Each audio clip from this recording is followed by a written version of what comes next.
So we're on the second episode of Shawnuff podcast.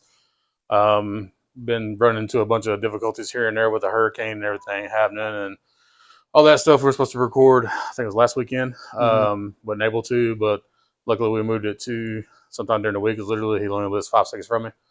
But this is Dave Palmer. He's a friend of my brother's, and I've known him pretty good while.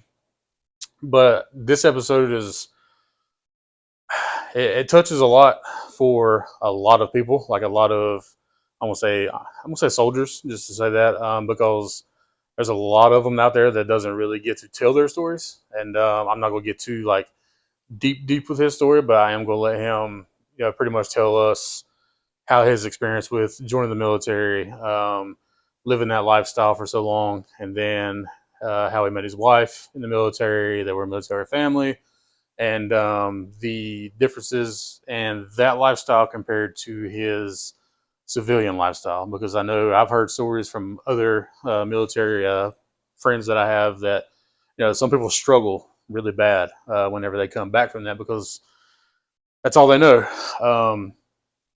Now I don't know nothing about it. I don't know like how it's like. I couldn't imagine. Just from hearing some of the stories that I've heard, that you go from one extreme to the other. I can imagine that it's pretty tough. But yeah, with that being said, we're going to dive right into it. But yeah, this is Dave. We're going to ask him a few questions, get this going. So yeah, man, basically just start off with when you went in, what decision you made to go. So I joined in February of 2011. Actually, I joined before that. I signed up for it, but I didn't ship out until February of 2011.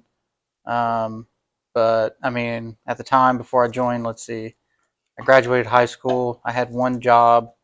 I worked at Steak and Shake as a waiter, and I eventually got to Shelby and worked at a place called Sagebrush, which isn't open anymore. And yeah, I was a waiter one night, and I had a friend. Her and I were really close, and I hadn't talked to her in like 2 or 3 months because I just didn't hear from her. And she comes back, and I end up running into her somewhere, and she was like, "Hey, you want to join the army or something with me?" And I was like, "What? What? No, what the fuck is that about?" And so, Yeah. like, I just remember in high school, ROTC people, I used to make fun of them. You know what I mean? 100%, I did too. Because at Hunter Huss, which that's where you went to too, Yeah, I right? went to Hunter Yeah, they House. had the pickle outfit. So we Yeah, we call them little pickles. little pickles. Yeah. Yeah, we picked them all the time. And I was like, there ain't no way I could ever do that. Fucking. And I was an emo kid too. I had like long black hair. I had nose piercings in my lips, and Well, if everything you hung out else. with my brother, that's exactly why. Yeah, yeah, yeah. Yeah. So you know, she at the time I didn't. I only had the job working in. I went to Steak and Shake, and then shortly after went to Sagebrush and Shelby, and I was driving to and from Gastonia to Shelby. If you don't know, it's almost like 30 to 45 minutes. The amount of money that I was making was pretty shit, and at the time I had a girlfriend, and I was like, I can't support anybody, let alone I can barely support myself on this kind of salary, and I'm probably going to be spending the rest of my life living with my parents because I can't afford a place to live. And because the amount of money that I made as a waiter, I was basically paying for a meal there when I got there and a meal before I left, and then gas to and from because of how long it took. I had a little Honda Accord. I could barely afford the gas in that. So, and I was like, what the fuck am I doing? And one night I go in. This is probably 2 or 3 weeks after my friend told me about the Army and meeting with a recruiter once. Hated the dude, didn't care to go. And I was like, this shit's not for me. Uh, one night I was closing at this restaurant, and there was, I think it was, have you ever seen that movie Waiting with Ryan Reynolds? Yeah, I love that movie. So at the we're literally ready about to close, and a table of like 6 come in, and like they were all just like rambunctious and loud, and like everybody was like, "Oh God, we don't want to do this." And I can't remember what the dish was, but it had to have been some kind of burger or something. And the lady had asked for no tomato, and it ain't really anybody's fault but the cook. He put a tomato on it or whatever, and she gets really upset when I bring it out to her. I guess it's my fault for not checking it or whatever. And she hurls this ginormous plate at me. And keep in mind, like, I mean, I'm sort of big now. I'm like 200 pounds or so now. But back then, I was a super skinny kid. I barely weighed 90 pounds, and so skinny. And she throws this plate at me, hits me square in the chest, and like just food's dripping all over me. And I said, "Fuck this! I quit. The Army's got to be better than this." I called the recruiter up the next day. He's like, "I want you to apologize to me for storming out of here, not wanting to join." And I was like, "I'm sorry. I'll go." Yeah. And so I think this happened in like October or November of 2010, and up until I left, I had studied as much as I can study. They give you this little book. It shows you like all the ranks, the warrior ethos, the soldier's creed, which the warrior ethos are in the soldier's creed, and how to do land navigation and basic stuff like that, how to march. And I literally studied that handbook from cover to cover. And there was a part, so like when you go in, obviously you start as an E1, but before you go, you can actually get all the way up to E3. The only recommendations for that is you have to get a promotion from the major of the recruiting office. Basically, he asks you a bunch of questions, and then he takes you outside to do a march or whatever, and you have to pass a basic PT test, not the official PT test that you take when you're in basic training, but a PT test of lesser standards to make sure that you're at least ready to go to basic training, you know. And so he asked me all the questions. I got it right. I got them all right. I didn't miss a single question. I remembered the Soldier's Creed. I remembered the Warrior Ethos. And I got the promotion to E2 just like that. But to get to E3, you have to get someone to join with you, which seems really fucked up, right? Like you have to. It kind of does, yeah. Because just for people's recollection, you get about $500 or $600 every 2 weeks as an E1. To go from that to E2 is like maybe $75 to like $100. So it's not that big of a deal. It's not that big a deal, but you're literally signing up someone to risk their life for your 50 to 75 bucks. Damn. It's super fucked up. I annoyed so many people trying to get them to join so I can get my extra 75. Dude, I lost friends over this shit. And he goes, "Dude, stop fucking calling me. I'm not joining the Army, you piece of shit." Whatever, I need my bonus. Dude, you don't understand. I need to make E3. Damn. And but anyway, so I go to, and at that point, I think before I joined, we were running up and down Lineberger Park and all kinds of other places doing PT tests. I think I ran like a 19-minute 2-mile or something, which is very bad. Like if you go to the Army back in those standards, I think the failure was like 17 or 18 minutes. And so I was like, man, I don't know if I'm going to make it. And you would think me being skinny, I'd be able to run it, but nah, it don't mean nothing. It doesn't mean shit. It don't mean nothing. But eventually I got to the point where I just kept running. Yeah. I was eating protein bars, drinking protein to get to put on some size. Did not work. I just shit every day, and just did not work. Yeah. So in 2011, actually, the friend that I had, she was actually leaving a week before me. So she ships out, and then I shipped out a week later. So I go to MEPS. That was pretty easy. I think on the ASVAB, which was what I was mostly afraid of. And actually, funny story before I get to that, I tried to join the Navy first. So when I tried to join the Navy, because everybody said there's always hot girls in the Navy, right? Yeah. I had a girlfriend at the time, so I was a fucked up human being. All right, don't judge me. It happens. But so I tried to join the Navy. I go to MEPS, do everything, and then I go to sit down for the ASVAB.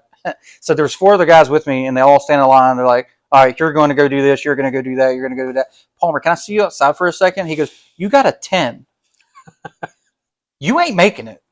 So for like 2 months after that, I was getting a tutor that my mom paid for because they were really supportive of me joining the military. So they wanted to make sure that I could pass the ASVAB. So I got a tutor. He helped me.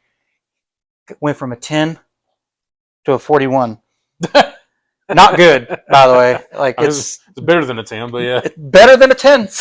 And so I did that for the Navy or whatever. And he goes, "Why don't you take this test score to the Army? They'll take you." And I'm like, that seems rude. Damn. So I went to the Army, and they took me right away. They're like, "Okay, hey, so these are the jobs that you can get for." There was a laundromat soldier position. I don't know what it's called. I'm pretty sure they don't even have those anymore. I don't know. Well, you know, it's crazy because like my dad and my uncle both were in the Navy, and they They both did the laundry and on the Navy boats. No shit. Yeah, they were Well, both in Vietnam. My uncle Steve. hey, laundry in Vietnam is like the infantry today. All Yeah, right, so yeah, let's yeah, calm exactly. down. That's about to I was getting to that. Uh, So my uncle, he ended up passing away from lung cancer in 2016, like right before my mom passed away. Like not even a few months before that. And but come to find out, like he had that was it like the Agent Orange and Agent what Orange, is yeah. that? He had that. So he went like crazy and shit. Yeah, well, see, the thing is like he was going through because he had like stage 4 lung cancer, so he was battling that for like 2 or 3 years. Mm-hmm. He was doing his chemo and everything, and like he ended up passing away from the chemo poisoning just because of how much he had. That's what ended up taking him out. It wasn't the cancer. Like his cancer was actually shrinking as he was getting it done, but he was having to go through so many repetitive treatments that the poison got to him from the chemo. Yeah. So he tried to fight with the VA for I'm gonna say probably the last year and a half he was alive, and they never would do anything for him. That they were investigating it, which I Yeah. don't know how you can really investigate something that happened back in what 65. 65, yeah. Between So 65 and yeah, 73. Yeah. so but he had that or whatever, and which I mean it didn't really contribute to his lung cancer because he was a really bad smoker his whole life. So I mean, obviously that Didn't help. didn't help. So I Yeah. mean, yeah. So but yeah, they found out that he had that, and they were looking into it, but unfortunately, he ended up passing away after that. Yeah. Before they settled it, is what he said. The Agent Orange, prior to like the Gulf War, veterans were not treated very well. The fact that we had so many soldiers is astonishing. I mean, obviously, a lot of them got drafted; they didn't really have a choice. But yeah, soldiers have not been treated very well throughout the years. I mean, now obviously, I think once 9/11 happened, I think we started treating our soldiers a lot better. Yeah. Desert Storm and all that. Once we started fighting terrorism, that's kind of when the patriotic duty started to just overwhelm. I mean, yeah, we had a lot of riots for the Vietnam War. It was a winless war, which it was. Same with Afghanistan; it was a winless war. Yeah. We're obviously admitting it now, but I feel like it's 20 years too 20 late. years, yeah, exactly. I mean, the war could have ended in 2003. But I don't want to get into 100% that. good. Yeah. But getting back to so I shipped. So the Navy wouldn't take me. The Army takes me. There was like laundry. There was infantry. There was kitchen. And then I got lucky because this was a star MOS that was starting to build in popularity because of the utility that it allows. But it was also sort of simple at the same time. It sounds complicated when you explain it, Yeah. but I decided to go with a 13. So before I go in there, my brother, he was in the Navy, and he told me just don't do infantry. And I'm like, all right, got it. Infantry, no. And then so 13 Fox, I was a fire support specialist. I think now they call it a joint fires observer. Yeah. So I remember watching the video that. So whenever you get a choice of all the jobs that you have, which I didn't have a lot because I got a 41 on the fucking ASVAB, they're like whatever. So it was literally just shooting rounds downrange and blowing stuff up. And when you go into civilian world, I remember I was like, I need something that might be able to transfer over to the civilian life, right? And all I saw was this dude pointing at a pie chart with nothing on it. It was just a pie chart with nothing on it. And I was like, I could be that guy. I could point at pie charts and do nothing with it. If I could find the video, I'd show you. It's hilarious. With but anyway, 41, yeah. Yeah. So anyway, in 2011 February, I ship out to basic training at Fort Leonard Wood, Missouri, or Fort Missouri. Yeah, yeah. You know, but yeah, it's where all the good things go to die. It was honestly, I had a lot of fun. I don't remember a whole lot from basic training. Mhm. I do remember that a friend of mine named Newberry put icy hot on his balls and anus. Yeah, I would say all I that's remember. kind of crazy, but I've known people to do that. I've actually seen that happen. Yeah. So yeah, I'm gonna have to ask Rocky next time I send him. But it was one of our friends that we hung out with done the exact same thing. Like, I don't think it was icy hot though. It might have been something else at the time, but he did it. It was hilarious. It was. Everybody had a good time. Yeah, like he did it whenever the drill sergeants were out, and somebody got put on fire guard, and everybody goes to bed or whatever. But so after basic training, I go to Fort Sill, Oklahoma, to do my AIT or Advanced Individual Training, to do my training for my specialty for my job. Love that. Love the guys that I was with. Hated Fort Sill though. This is a dead place. Ain't nothing out there except strippers. and that's pretty much it. Get decent food, I guess, but we were on the base most of the time, so I didn't really get to go out all that much. And then on the last day of AIT is sort of when you start, or the last week of AIT is where you start doing you do the 10 days at home. So after you do basic IT, you go back home and do your 10 days of recruiting or whatever, or you help the recruiters do their jobs, and it's just paperwork, paper bitch stuff, basically. Gotcha. Did that for 10 days, and also you get your orders for where you're going to go for your duty station. I was the only guy that didn't get a shitty duty station. Me and one other person got a really good one. There's Fort Lewis, which is in Washington State, and then I got Fort Carson, Colorado. Beautiful Fort Carson. And I think in June or something like that is when I actually went. No, it was during 4th of July weekend. I ended up going to Fort Carson, and then I got stationed at my first unit, which was 4th Brigade, which is now discontinued. It's not 4th Brigade anymore. It's collapsed into 2nd Brigade. I was in the 212 Infantry Battalion, and I thought it was funny when I got there. So actually, to go back a little bit, in AIT, this entire time, I had no idea what a fire support specialist was. At the time when I signed it, I thought it was a fireman, right? Yeah, I mean, it kind of sounds like it. Yeah. So when I get to AIT, the instructor was like, "Who thought this was like a fireman like position?" And I'm the only dumbass that raised their hand. So obviously, I got picked on pretty good for that. But anyway, so then I get to my first infantry unit, and I was like, "Holy shit!" I ended up at an infantry unit, even though I specifically didn't want to go to infantry. Yeah. So I got to the 212 Infantry Battalion, which is a very historic battalion. I think shortly after 2011, I stayed there for 6 months. I did two very large garrison, which is in-house Carson, field of training exercises where I was scared as shit. I had this specialist who was just a complete asshole, and he was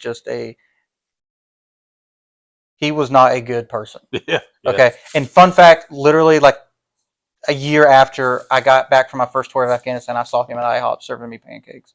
It's not a joke. And honestly, really, yeah. And honestly, at the time, I felt sorry for him. But when I first saw him there, I was like, yeah, you asshole. You fucking deserve that. Yeah. You piece of shit. Like, so whenever on my first training exercise, I'm a brand new private. Yeah. Honestly, maybe I needed it.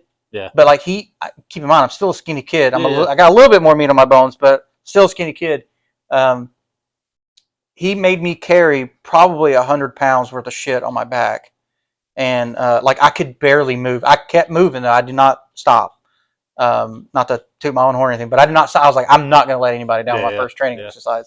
I couldn't figure out how to put the radio together. I couldn't, even though I had training on it. I know how to do it. That's how my pressure was on. I was like, I don't know where to start. I don't know where to go. I don't know where to get stuff, anything. And but it was a decent training exercise. And then we ended up going to JRTC, which is in Louisiana, to do pre-deployment training. And we were there for about a month, almost 2 months. And literally just 1 month after New Year's, we deployed to Afghanistan for the first time. In total, I did 3 tours, 2012, 2014, 2016, and all combat deployments. Yeah. Saw action in all of them. I didn't see that much action in the second one, but that's where my buddy Klaus and Toppin had died. They were in my company. So that was pretty traumatic because that was the first time that I had actually seen death. Yeah. And I mean, I didn't physically see it, but like it was the first time that someone I knew had died. I didn't know Toppin all that well because he was kind of new to the company in 2014. But Klaus was very well known, big dude. There was at his like funeral thing in Afghanistan. We had this guy Galante or Jalante. I can't never remember how to say his name, but he went up there and he was one of Klaus's people that were doing an exercise. Yeah. And basically what they were trying to do was like how quickly they can set up foxholes. And Klaus is so massive. Yeah. Pure muscle. 6 foot, whatever, man. Like just fucking country boy. Yeah. And they had made a hole, and Klaus was doing like pulling security, and Galante and his team are making the foxhole, and they were like, "Oh my God, we fucked up. We didn't make the hole big enough for Klaus to get in." And it's a sad moment whenever you're going through the funeral process. Everybody was laughing because everybody knew how big he was, Yeah, and yeah. it was like a positive spin. But the first time I ever actually seeing death was on my first tour. Uh, so we meet up with the 25th Infantry. They're from Hawaii, which, by the way, going from Hawaii to the mountains of Afghanistan is fucking crazy. Um, let's see. So we get there. We're on the tarmac, getting ready to leave Jalalabad to go to our combat, our COP, and it was formerly called COP Blessing, but after a little bit of time, they just named it COP Nangalam. Okay. And have you ever heard of the story of like Restrepo? Okay, No. well, it's a documentary, but anyway, but it was sort of close to the Cornwall Valley. Um, and so we're sitting on the tarmac, and we're all just sitting there waiting. It's nighttime, and we're ready to go. And all of a sudden, they come out. We're sitting there for like a couple hours, and the guy, some E8 comes out, and he goes, "Hey, you guys are going to be sitting for a while. The chopper that was supposed to come and get you guys got shot down, or whatever. Like they dropped all kinds of equipment and stuff like that. Because yeah, so the area that we fly in, or that our cop flies into, the area is black. So, like number one, obviously no lights. It's fucking dark everywhere. They don't have street lights like we do here. But when we fly in, we have to fly in at night. Can't fly in during the day. Yeah. Right. So it's hard to get shipments. It's hard to get supplies and stuff. The supply route was all fucked up, so you had to fly in. It was just a bad area to be in. And we're sitting in the middle of a valley. It's like a little heart-shaped area where our base was, and we're at the bottom of a mountain. So obviously we were fucking exposed all the fucking time.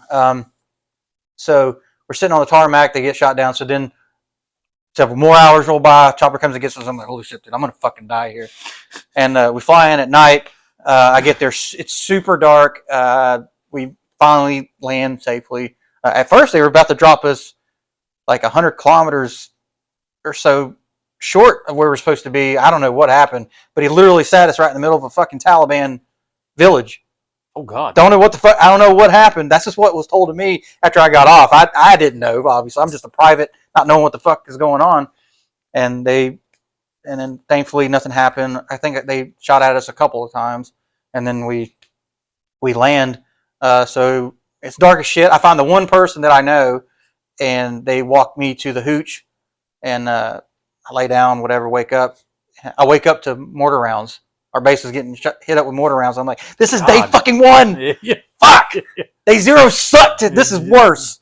Jesus. Yeah, and it's just, but it eventually got better. I mean, yeah, we got shot at every day, every time we left the wire. But the first day we left the wire, we were with the 25th Infantry, like I was saying. Mm-hmm.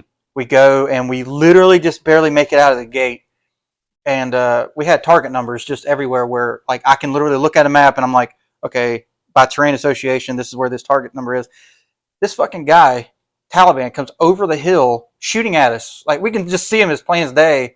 And the guy that was the fire support specialist ahead of me in the 25th, he gives me the mic, and he's like, just call that target number there. And sure enough, fire for effect, all the rounds at once, land on this dude, fucking pajamas going everywhere. And I was like, that was the first day out of the wire. And pretty extreme stuff. We saw a lot of crap. So that was, I guess technically you would say, your first like kill experience, experience in killing. Okay, yeah, that's the first kill. Obviously, we had a lot more after that. Yeah, definitely. How was that though? Like, how was that first initial one? Like, was it just kind of honestly one of those things? Like, man, like I need to get this out of the way, like type of deal, or was it like you were ready for it? No, I definitely wasn't ready for it. There's like this thing that you see in movies a lot where like it's like, fuck yeah, fucking kill the bad guy or whatever. Not, I know that's not the case. When this is just me, but like I felt a weird, like, dude, I just fucking killed someone. I mean, I might have not have directly did it, but like indirect did. Yeah, exactly. Yeah. And I mean, I contributed to it, but it's weird. Like after that first one, you feel fucking kind of terrible. Like you definitely don't feel good. Yeah. You feel good knowing that like you killed the dude before you can kill one of your guys. Well, yeah. Which is the whole point. Like, you know, people don't say like, I'm going over there to fight for my country. Like, yeah, I'm going over there so that the guy next to me doesn't get fucking killed. Yeah. And so, yeah, that was pretty extreme, but it's weird how normal it gets after that. Oh, yeah. I don't remember the number. Someone had told us that like at the end of the tour, they said it was like 23 total kills.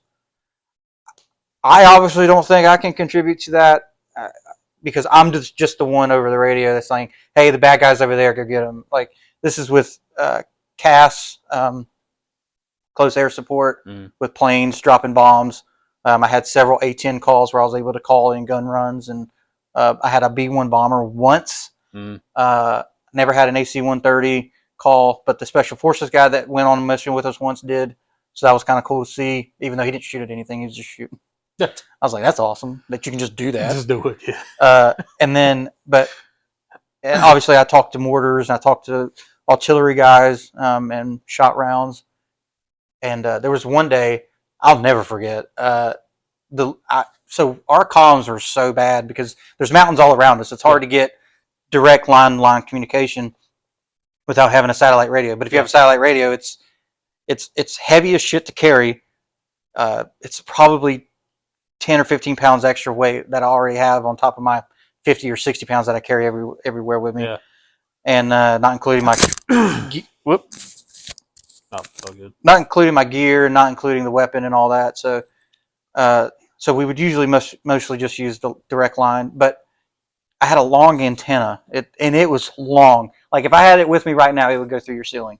Jesus. And the lieutenant was like, "All right, dude, it's boring out here. I need you." Which, wow, what a thing to say.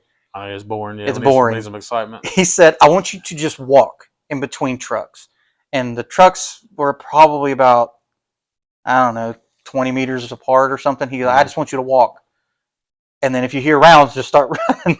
And I'm like, okay, and then like a good idea, Lieutenant. I'll do that.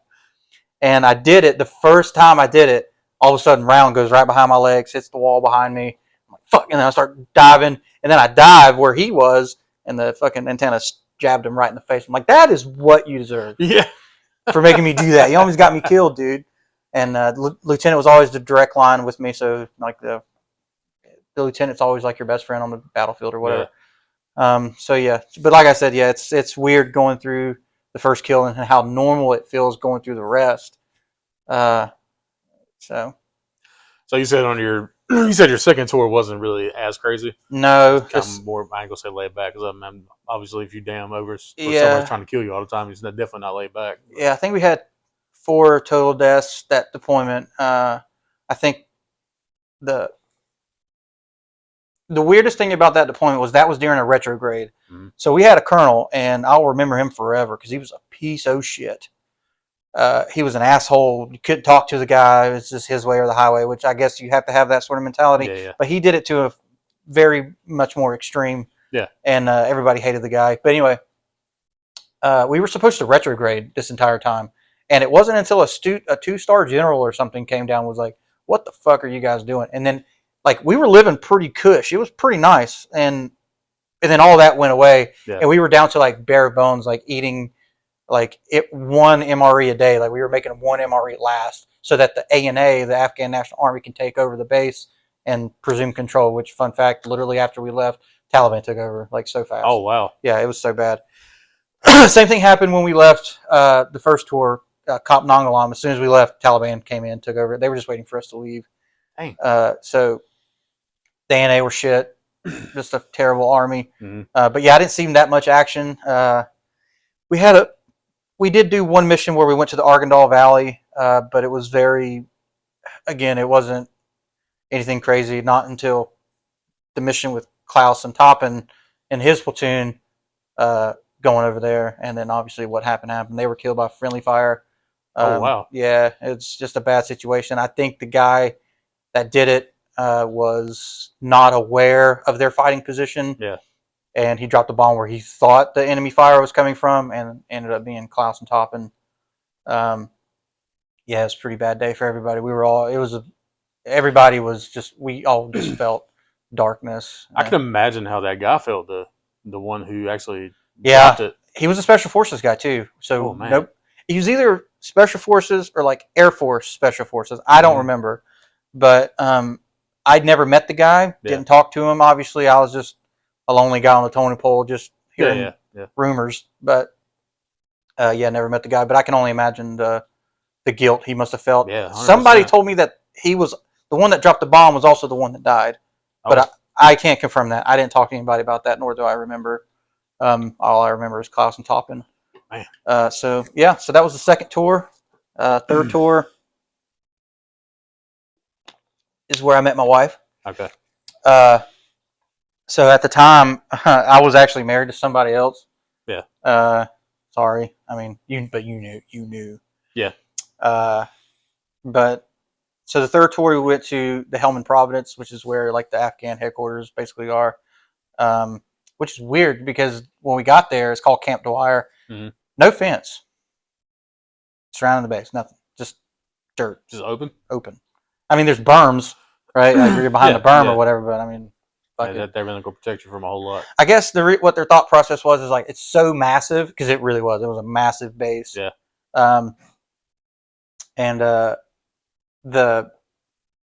There's just nothing but desert. So like you'd be able to see the bad guy coming from a mile away, and they did not give a shit. And like the unit that was here before us, all they did was surround a 7,200 meter perimeter. Like that's as far as they went out. And as soon as they reached that perimeter, they just came back. So there was just nothing. And of course, as soon as my unit gets there, they're like, "Fuck that! We're going far past that." Mm-hmm. And we do. We go way out there and do missions and stuff. But obviously, we got in contact one time, and we got stuck. And because the vehicles that we had, they were so massive and so heavy, there was nothing but light sand. Yeah. Our wheel got stuck, so we had to get other trucks to pull us out. And I'm sitting there. I can see something out there, and they're shooting at us while we're stuck. They know that we're stuck, and they're shooting at us while we're sitting ducks. Dang. And I had a buddy of mine, Holloway, who was on the other line or on the other end of my radio, and he's like, I'm like, "Hey, does your feed see this or whatever?" And he goes, "Yeah, but there's some dispute in the talk about which the talk is where all the talking heads are while the mission's going on. They're seeing the mission on the big screen while we're on the ground or whatever." Yeah. And they're like, "Yeah, they're saying that like the dude's got like a shovel, like it's not a gun or whatever, but obviously the shovel head is covered up by something." And I'm like, "What motherfucker shovels at night in the middle of a firefight? The dude can clearly hear what's going on, so that's a bad dude." And then Holloway's like, "Yeah, dude, I agree." And then eventually, thankfully, the intel from S2 or the intelligence people, they're like, "Yeah, it's a bad guy." And we dropped a bomb, and then or I don't remember what we dropped. We dropped something, and the dude ended up crawling away. And I just remember I was like, "He's crawling away. Do you want to put him out of his misery?" And they're like, "Yeah, they're talking about it." And it just happened. Like on the first tour that we did, it was like they didn't care what the ROE was. Yeah. It was very lax. The rules of engagement, it was really lax.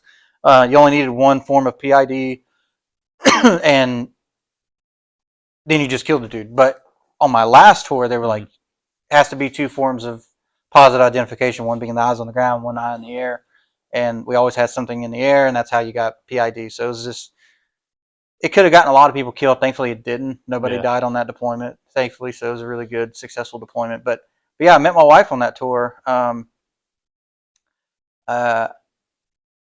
saw her in a gym. Obviously, where else would you meet women? Yeah. And she was like doing squats or something. I didn't even see her face. I saw her hair. I'm like, I'm gonna marry that woman. And I just from her hair. Just from her hair. I was like, that's. And I knew that she was Latina, and I was like, I called her my Pocahontas. Yeah. And I thought she looked like Pocahontas. So I was like, I'm gonna marry that woman, and I did, which is kind of strange too. So my stepmother ended up dying in 2016, and I got to go on emergency leave, which I saw my current wife at the time. And keep in mind, I didn't pursue the wife that I have now until after that emergency leave. I just knew her. I didn't even speak to my current wife at the time. Wait, hold on. I'm sorry. Okay. I'm just going to say wife number one, wife number two. Yeah, wife number two is going to be pissed at me for splitting them up that way. But it's just easier to explain what happened. I didn't pursue wife number two until after the emergency leave with wife number one. Yeah. And I spent, I think, 10 or 20 days with wife number one with my dad while we spread the ashes at Myrtle Beach with, dude. I just thought of something really funny. I hadn't thought about it in years. My dad got my stepmother's remains in a urn. Yeah. He then took those remains and put them in Dixie cups. Oh God. And like gave it to you and then Yeah, gave it to yeah. spread out. That's pretty funny. But there was so much of it that there was in 4 Dixie cups. I didn't even think about that till just now. Holy shit! So, and then as he was pouring her into Dixie cup, some of it spilled on the floor. He's like, "Oh shit!" Dropped Susan and takes a broom and starts sweeping her up. Oh God! He's like, "Is this disrespectful?" I'm like, "I don't know, man. This is deep for me." And so and then we spread the ashes or whatever. And then so after I leave home and go back to Afghanistan. This had to have been in June or July. Yeah.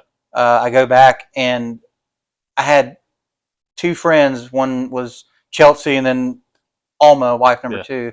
I'm just going to call her Alma. I know she's going to hate me when she sees this, but so I had just started walking. There's this massive courtyard, and it's got to be the size of a football field. It's that big to walk from where our barracks were to like our area of operations. There's like the PX or whatever that's over there, and somehow they recognized me just from the way I walk. Especially the way I walk is I look down at the ground when I walk because I'm scared I'm going to fall or trip and look I do the stupid. same thing. I don't know why. It's just how I've always just walked. I'll look all the way around myself. Like 100%. Like, is there rocks going to trip me up? I don't know. I do that now, I guess, because like, of course, I'm not going to say like I've never been in the military, nothing like that, but I've bounced majority of my life, and like I've had crazy shit happen to me doing that stuff. So like I was always aware, always looking over my shoulder, always looking behind me. Like even now, like even till this day, I haven't done it since about 10 years now. I haven't done it. So I've worked about everywhere you think of, strip clubs, just bars, wherever. And I've always had that mindset to somebody's always watching me. Yeah. I don't know why. I guess it's a good thing to have because I've been shot at. I've been stabbed. I got stabbed by a drunk woman at the frontier. The first night I ever bounced in my life, this little 5'1", 90-pound woman. I still got a damn scar right here. Stabbed me with a fingernail file. Went straight through my arm. I backhanded the hell out of her, knocked her out. I felt bad, but at the time I'm like, I had adrenaline, so I didn't really feel it at the time. And I'll never forget it. One of my buddies came up to me. He was working with me. He's like, "You got stabbed, you know that, right?" And I'm sitting there and like I remember her hitting me with something, but I didn't know like it was that bad. I was like, "What are you talking about?" And he's like, "Look at your arm." So it kind of reminds me of old school when Will Ferrell got shot in the neck with a dart. It reminds me of the 21 Jump Street when he got stabbed in the back. That too, yeah. There you go. Oh God, I got stabbed. That's awesome. Yeah. I didn't say that was awesome, but like I said, when she done it to me, because back then, man, they didn't really pat down, and they didn't wand, they didn't do none of the shit they do now, and like it was ridiculous. But anyways, I think I'm gonna do an episode just on some bouncing stories because I got a bunch of hilarious ones. But anyways, she stabbed me, and when she did, I just reacted and I said, "Boom!" I hit the shit out of her, and like I wasn't as big as I am now. I was probably about 245, 250 at the time. But like I said, I hit the shit out of her, knocked her out, laid her on the ground. I felt bad, and I'm sitting here like this right here. Still didn't notice it was happening. My buddy I was working with, he's like, "Dude," he said, you got something in your arm." I'm like, "What?" And I pulled the short shit, damn fingernail if I went straight through my arm. Did you keep it in there? For a little while, yeah. And then he's like, "We gotta get that out of you." I was like, "Hey, keep it in." No, I said, don't do that. I was scared as hell because like I ain't never had nothing happen like that. And the fingernail if I was got the ridges on it and shit. So I thought it was gonna hurt like hell. Out. Well, here come the owner at the time. I can't remember his name. Saved my life. He's an older man, funny as shit. He came up. He's like, "So what you done got yourself into?" I was like, "Well, I got stabbed, and like I said, my adrenaline was still going, so I didn't really know what was happening." So I'm sitting there. I'm looking at it. And I'm bleeding like crazy. I was like, "Damn, that sucks." Like but the pain hadn't hit me yet until he looked at me and he turned my arm around and he had a damn bottle of vodka. He's like, he was looking at me and I was looking at him because I didn't know what he was going to do. Because you knew he was going to do it. Yeah, I knew 100% knew he was going to do it. I was like, "Please don't do it. Please don't do that." But like, he's like, it's a smart thing. It was. Yeah. But as soon as he did it, like I hit it, I felt the burn and I jerked it. He said, and he grabbed it and said, "Oh, he pulled some bitch out." Pulled it straight out of me. And I'll never forget this. I passed out. Like I gave you rope and then you hanged me with it, man. He said, boom. I seen it come out of my arm. And then as soon as I saw the blood shoot out of my arm, I was You passed out. done. I was done. Yeah. And I woke up, and of course, all the rest of the bouncers were fucking laughing at me and shit like that. I was like, dude, that's like, fuck y'all. But anyways, but yeah, going through the like I said, I was always well aware, and I'm still that way. Like if I'm eating at the restaurant, I gotta have my back facing the door where I can see it.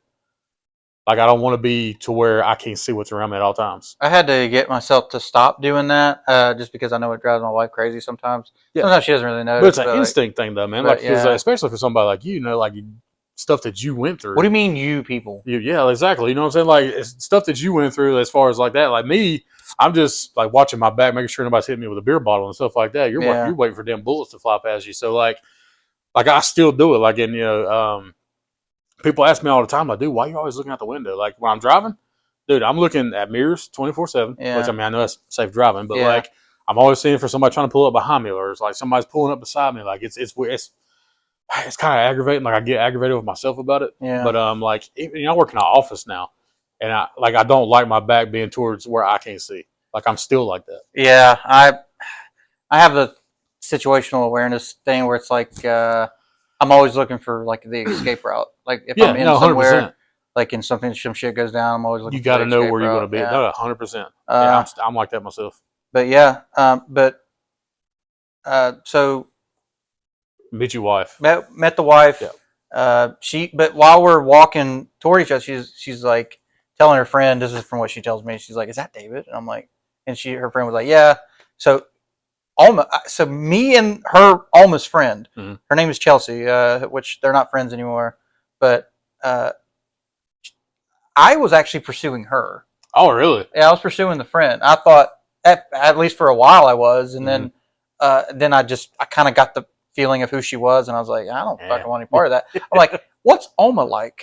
Her name well, I'm not going to say her last name from before, but anyway, but she came up and hugged me. Yeah. And I was like, what the fuck? This is weird. I don't think I've ever even hugged a female in the Army before. She's the first one.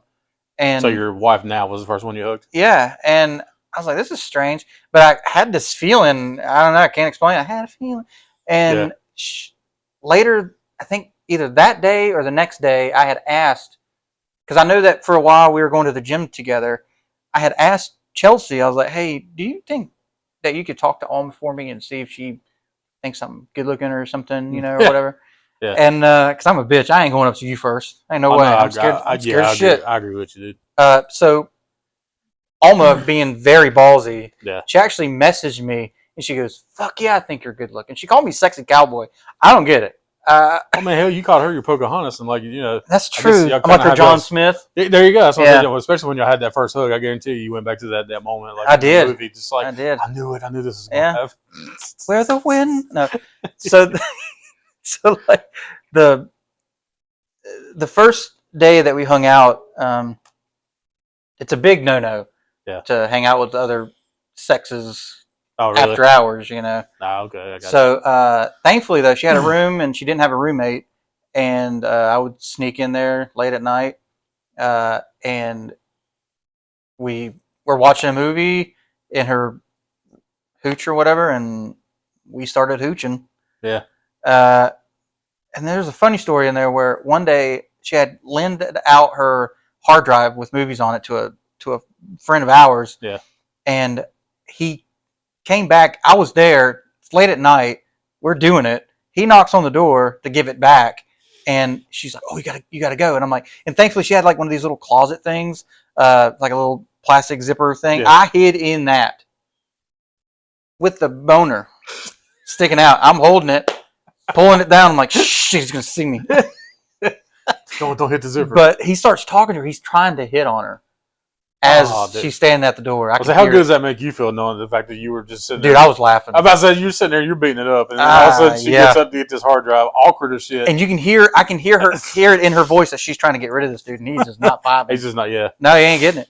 And so eventually he leaves, and I just continue to hang out with her. Yeah. Consensually. Yeah. And so that's like, and literally every single day, I would sneak out to her room at like 11, and I'd leave before everybody got up at like 4, and then I go back to my bed and sleep, and wake up when I'm supposed to. Huh. And she Never got caught. never got caught. People knew near the end because I was hanging around her a lot, Yeah, yeah. but I wasn't.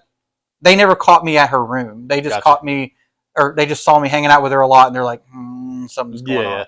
Now, would you get in trouble if like somebody found out about that, or were they just kind of like just frowned upon type of deal? So now we would definitely get in trouble if someone caught me. Yeah. Without a doubt. Yeah. And people in my platoon knew what was going on. Yeah. They didn't care. Yeah, yeah. They care less. They're like, David, you. I mean, You got a bunch of damn dudes. Of course, you're doing what you're doing. No, so. my captain was a woman. Oh, really? Yeah. Oh, she might not have. Did she know about it? Hell yeah, she was just as cool with it. Oh, okay. Yeah, well, she was then, awesome, all right. dude. Well, you got lucky on that one then. And so we all, it was fine, but there was a point where my wife's leadership knew that she was married, and we were in the same unit, so they knew that it was going to be a problem. Yeah. And immediately, Alma got some paralegal to help get serve the divorce papers because it was taken. The guy just kept avoiding it. And fun fact, all 3 of us were in the same unit.